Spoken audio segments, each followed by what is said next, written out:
विषय हिंदी, कक्षा 4, पाठ 14, मुफ्त ही मुफ्त। बच्चों, आज हम भाग 3 में इस पाठ के प्रश्न उत्तर करेंगे। भाग 1 और भाग 2 में हमने इस पाठ से संबंधित जो कहानी थी वो कहानी हमने पढ़ी थी। किसकी कहानी थी वो? किसकी कहानी थी बताओ?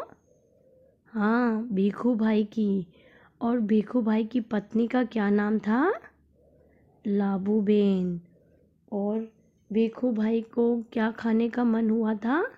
नारियल।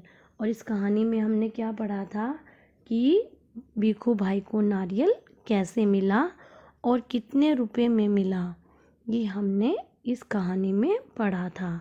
तो बच्चों, आज की इस वीडियो को देखने के बाद आप पाठ से संबंधित सभी प्रश्नों के उत्तर समझ पाएंगे। तो इसमें हमारा पहला प्रश्न है, हर बार भीखू भाई कम दाम देना चाहते थे, क्यों? है ना, आपने देखा ना कि वो हर बार दाम कम देना चाहते थे। जैसे पहले वो बाज़ार में गए, वहाँ पे 2 रुपये नारियल मिल रहा था, है ना, 2 रुपये में मिल रहा था ना नारियल। और फिर जब वो मंडी में गए तो वहाँ पर 1 रुपये में मिल रहा था। तो जब वो बाज़ार में 2 रुपये में मिल रहा था तो उन्होंने सोचा क्यों ना मुझे 1 रुपये में मिल जाए। और जब वो मंडी में गए 1 रुपये में मिलने लग गया तो उन्होंने सोचा मुझे 50 पैसे में मिल जाए। तो इस तरह हर बार भीखू भाई जो है कम दाम में नारियल खरीदना चाहते थे। क्यों? क्योंकि वो बहुत ज़्यादा कंजूस थे। अगला प्रश्न हमारा है, हर जगह नारियल के दाम में फ़र्क क्यों था? आपने देखा ना कि बाज़ार में नारियल का दाम 2 रुपये था, मंडी में नारियल का दाम 1 रुपया था, और बगीचे में कितने रुपए था? सबसे कम था ना, बगीचे में 50 पैसे था। तो देखो, जहाँ नारियल की खेती होती है वहाँ अर्थात नारियल के बगीचे में नारियल सबसे सस्ता मिलेगा।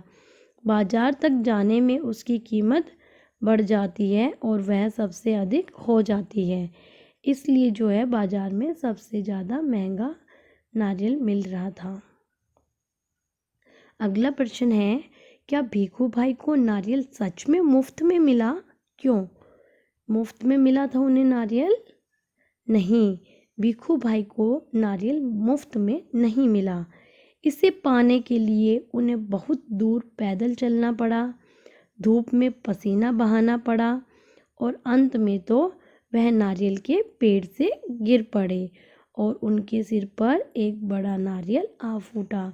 आपने देखा था ना कि कैसे वो नारियल के पेड़ से लटक गए थे। फिर उनके नीचे कौन लटक गए थे? उनके पैर को किसने पकड़ लिया? फिर ऊँट वाले ने।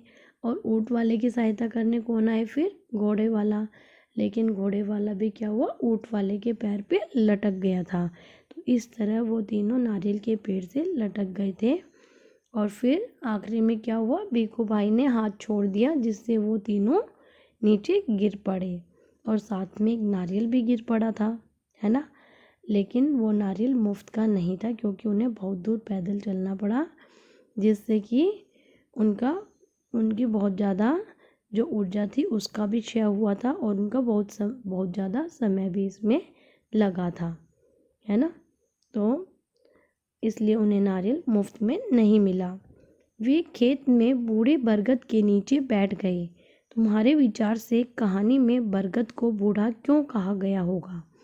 तो बरगद को किसी को भी हम बूढ़ा कब कहते हैं? जब उसकी आयु ज़्यादा हो जाती है ना। तो बरगद का पेड़ बहुत सालों से अस्तित्व में होगा, मतलब बहुत सालों से होगा।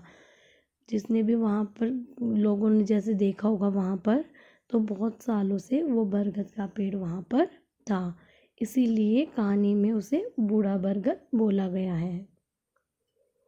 भीखू भाई ऐसे थे। अच्छा, भीखू भाई कैसे थे आप बताओ? आपको क्या पता चला भीखू भाई के बारे में?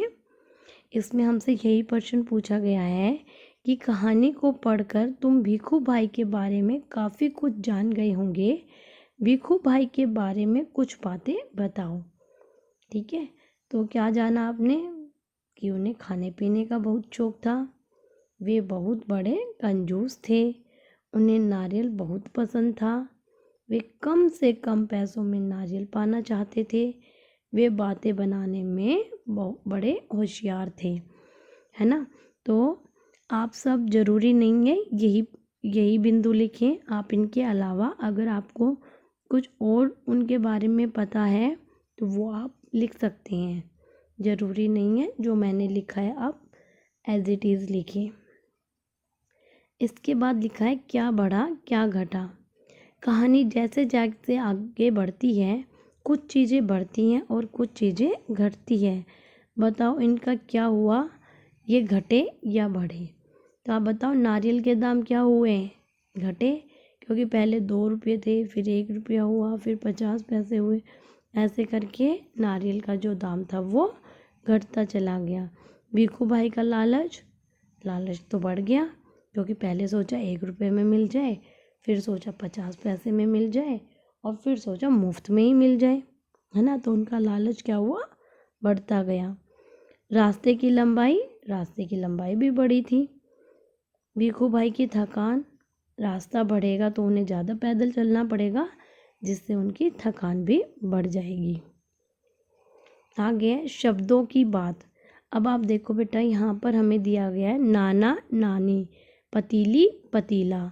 तो नाना पुल्लिंग शब्द है, नानी स्त्रीलिंग शब्द है, पतीली स्त्रीलिंग शब्द है, पतीला पुल्लिंग शब्द है।